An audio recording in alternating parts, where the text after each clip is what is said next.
ඔන්න එකෝමත් එක කාලෙක ගොඩාක් ලස්සන රාජධානියක් තිබුණා. මේ රාජධානියේ ජීවත් වුණා පොඩි අප්පු කියලා ගොඩක් අහිංසක දර කපන්නෙක්.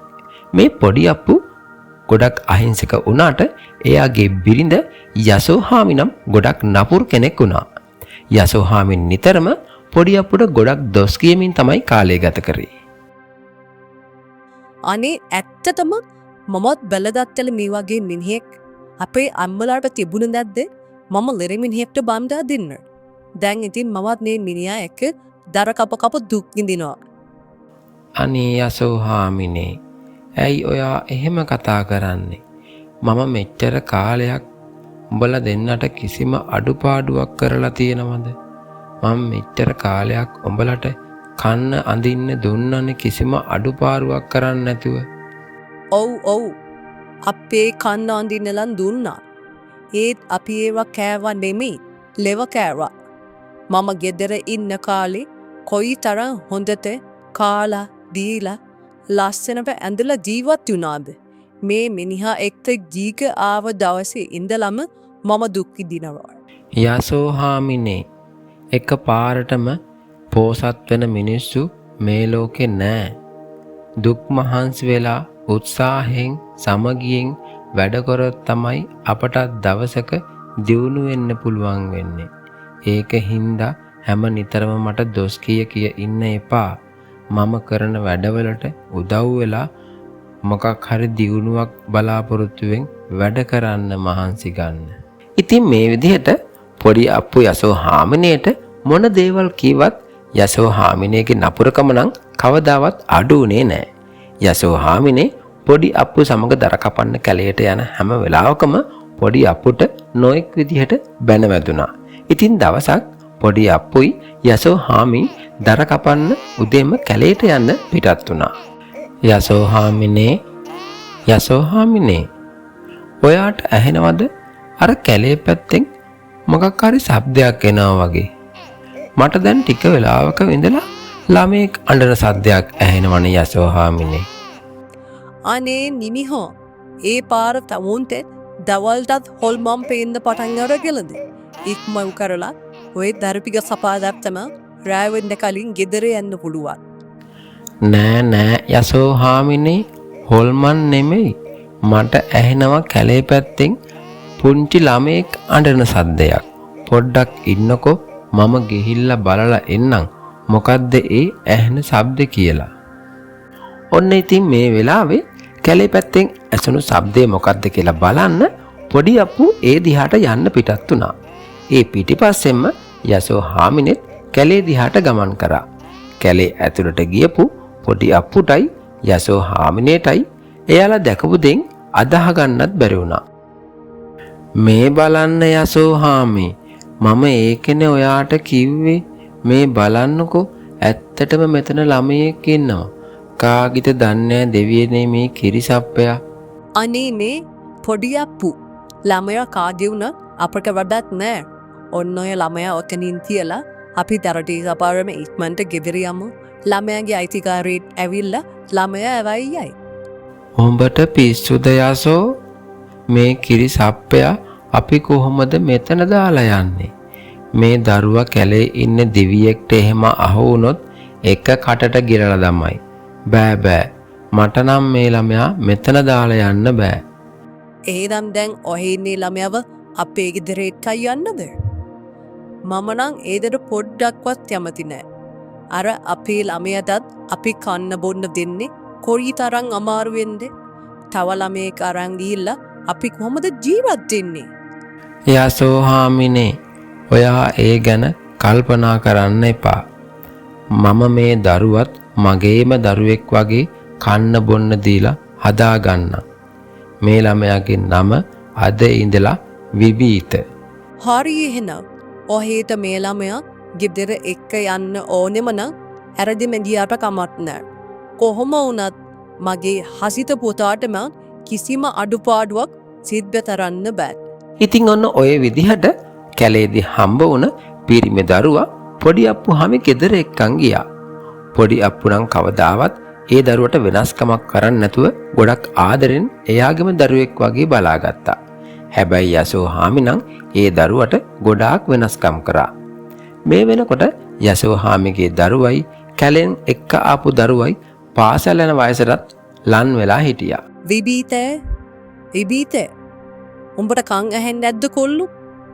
උඹ ගිහිල්ලා අර එළිය තියෙන දරකුටන් ටික කපලා දාපන්. හැමදාම උඹට පිනට කන්ද දෙන්න අපට බෑ. අනේ අම්මේ, ඒ පොරව ගොඩක් බරයි.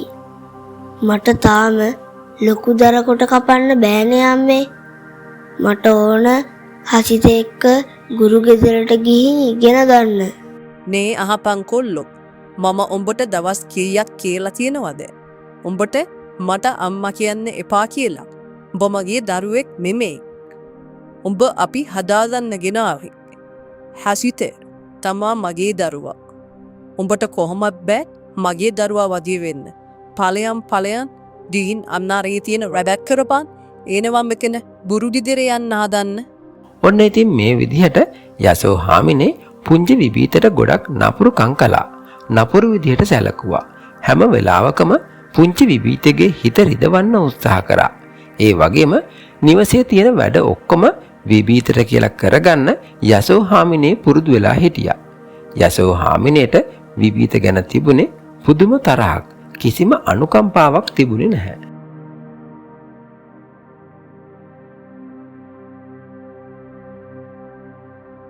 විබීත පුතේ, ඔයාට කවුද පුතේ දර බලන්න කිව්වේ? ඔයාට තාම මේ වගේ වැඩ කරන්න බෑ පුතේ. ඔයා තාම පුංචි දරුවෙක්. ඔයාට මේ පොරවෙන් අනතුරක් වෙන්න පුළුවන් පුතේ. ඒකෙන් හින්දා පුතා ඕක නවත්තන්න. කමක් නෑ තාත්තේ. මමත් තාත්තට උදව් වෙන්නම් දර කපන වැඩවලට. මමත් එන්නම් හෙට ඉඳන් කැලේට යන්න දර කපන්න. විබීත පුතේ, ඔයා කැමති නම් ඔයාත් එන්න මාත් එක්ක දර කපන්න යන්න. හැබැයි පුතේ, ඔයා දර කපන්න ඕනේ නෑ. ඔයාට පුළුවන් මම දර කපනකම් කැලේ තියෙන පළතුරු කාලා කුරුල්ලෝ බලලා ගොඩක් සන්තෝෂ වෙන්න. ඇයි තාත්තේ, අපේ අම්මා මට විතරක් ගොඩක් නපුරු විදිහට සලකන්නේ? මගේ පුතාට කවුරු වෙනස්කම් කරත් මම ඉන්නවනේ. පුතා ඒ ගැන වැඩිය හිතන්න එපා. ඔන්න ඉතින් ඊට පහුවදා පොඩි අප්පුයි යසෝහාමිනේ එක්ක දර කපන්න විබීතත් කැලේට යන්න පිටත් වුණා. මේ යන අතරතුරදී එක්තරා රාජපුරුෂෙක් මෙයාලට මුණ ගැසුණා. මේ රාජපුරුෂයා ඒ රටේ රජතුමන්ගේ විශේෂ පණිවිඩයක් රට පුරා බෙදා හරමින් තමයි හිටියේ.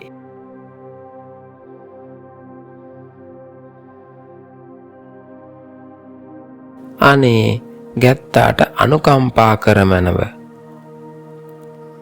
ඔබතුමන් අපගේ රජතුමාගේ මාලිගාවේ ඉඳන්ද මෙහෙට ආවේ? කුමක්ද හදිසියෙම රට පුරා පණිවිඩ බෙදන්න කාරණාව? නීට වසර 8කට පෙර අපේ රජතුමාගේ පුත් කුමාරයා හට ලොකු අපලයක් තිබුණා. කුමාරයා මේ වනේ මැද්දේ තබා යන්න කියලා තමයි රාජකීය ශාස්ත්‍රපති උපදෙස් දුන්නේ. දැන් මේ අපල කාලේ ගෙවිලා ඉවරයි. පුත් කුමාරයා හදාගත්ත කෙනෙක් ඉන්නවනම් ඒ අත්තන් පුත් කුමාරයා සමග රාජමාලිගාවට කැඳලාගෙන එන්න රජතුමා මාහට නියෝග කරා. ඔන්න ඉතින් මේ වෙලාවේ මේ කතාව අහපු ගමන් යසෝහාමිනේට මතක් වුණා එදා කැලේදී හම්බ වුණ විබීතව. ඉතින් යසෝහාමිගේ දරුවයි විබීතයි එකම වයසේ දරුවන් දෙන්නෙක් නිසා යසෝහාමිනේ කල්පනා කරා විබීත වෙනුවට හසිතව රාජකුමාරයා විදිහට රජතුමන් හට බාර දෙන්න. යසෝහාමිනේ, අපි මේ කරන්න යන්නේ ගොඩක් භයානක වැඩක්. මම නම් පොඩ්ඩක්වත් කැමති නෑ අපේ රටේ රජතුමාට බොරු කරන්න. බැරි වෙලාවත් රජතුමා දැනගත්තොත් අපි රජතුමා රැවටුවා කියලා අපි දෙන්නගෙම හිස ගසා දමයි යසෝහාමි.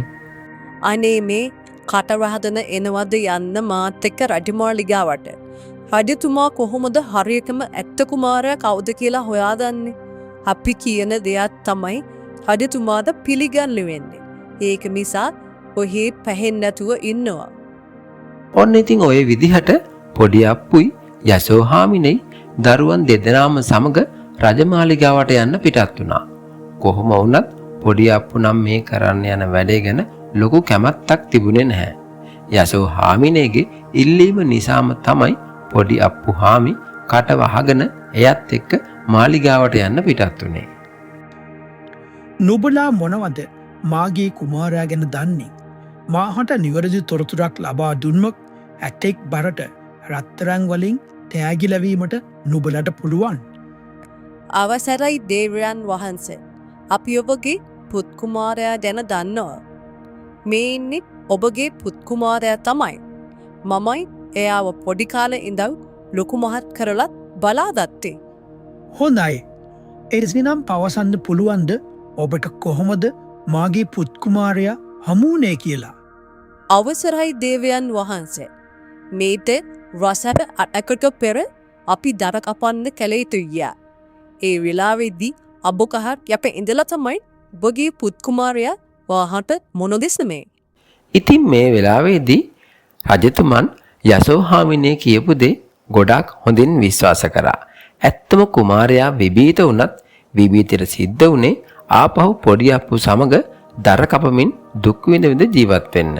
ඉතින් මෙහෙම ටික දවසක් ගත වෙනකොට රජතුමාට මේ හසිත ගැන පොඩි සැකයක් උපදින්නට පටන් ගත්තා. දේලිය මාහට මේ පුත්කුමාරයා පිළිබඳ යම් සැකයක් මතුවී ඇත. මොහු ඇත්තටම අපගේ පුත්කුමාරයද කියා සැක හැර දැනලැන්නද අවශ්‍යයි. එම නිසා නැවතත් පරීක්ෂණයක් සිදු කොළ යුතුයි. අවසරයි ස්වාමීනී. මොහුගේ හැසිරීම ගැන මටත් යම් සැකයක් තිබුණා. මොහුගේ කිසිම රාජකීය පෙනුමක් මම දුටුවේ නැත ස්වාමීනී. එසේනම් අප නැවතත් අප්පුයි යසෝහාමි ඔහුගේ අනිත් දරුවෙක් මාලිගාවට කැඳවා නැවත පරීක්ෂා කර බලමු. ඔන්න ඉතින් මේ වෙලාවේ රජතුමාට සහ දේවියට ඇතිවුණු සැකයෙන් නිසා රජතුමා තීරණය කරනවා නැවතත් යසෝහාමිනේ පොඩි අප්පුයි එයාගේ අනිත් දරුවා විභීතයි රජමාලිගාවට කැඳවන්න ඕනේ කියලා. ඉතින් මෙහෙම කැඳවලා විභීතයි ඒ වගේම හසිතයි රජමාලිගාව ඉස්සරහා තියෙන උයනේ දෙපැත්තක හිටුවා තැබුවා. හොඳයි. මේ මොහොතේදී අප සියලු දෙනාටම දැනගන්නට පුළුවන් වෙයි ඇත්තම කුමාරයා කවුද කියලා. සේවකයනි, මාගේ රාජකීය ඇත්ලජු මෙහි කැඳවන්න. මාගේ ඇත්සල්යු කුඩා කල සිටම මාගේ පුතා සමඳ සෙල්ලම් කරා. ඔහු කුමාරයාගේ සුවඳ හොඳින්ම හඳුනනවා. ඒක නිසා මල්දේ ඇත්රජු ඉක්මනින්ම කුමාරයා කවුද කියලා සොයා ගනේවි. ඉතින් මේ වෙලාවේදී රජතුමා හිතපු විදිහටම රාජකීය ඇත්රජු කුමාරයා කවුද කියලා එක පසින්ම හොයාගත්තා. ඔහු විභීත අසලට ගිහිල්ලා දන නමා ආචාර කරා. ඉතින් මේ වෙලාවේදී රජතුමා දැනගත්තා යසෝහාමිනේ සහ පොඩි අප්පු තමන් රවටා ඇති බව. අනේ රජතුමනි, පස්වාන් දවසට බුදු වෙන්න අපට සමාව දෙනු මනව රජතුමනි. ගැත්තාට අනුකම්පා කර අප හැක සමාව ලබා දෙන්න රජතුමනි. තමුන් සිදු කළ වංචාවට හරිනල් ලබාදිය යුත්තේ මර්ම දඩුවමල්. කෙසේ වෙතත් මෙතුවක්කල් මාගේ කුමාරයා ආරක්ෂිතව රකබලා දෙන ඇති නිසා මා නුබලා හැට ජීලිත දාමය ලබා දෙමු. ඉතින් එදා ඉඳන් විභීත කුමාරයා ඒ රටේ යුව රජු බවට පත් වුණා. තමන් හදා වඩාගත් පොඩි අප්පුට දේපල රන් රිදී ලබා දීලා සංග්‍රහ කළා. එතෙන් පටන් විභීත කුමාරයා ගොඩක් සන්තෝෂෙන් රාජමාලිගාවේ ජීවත් වුණා.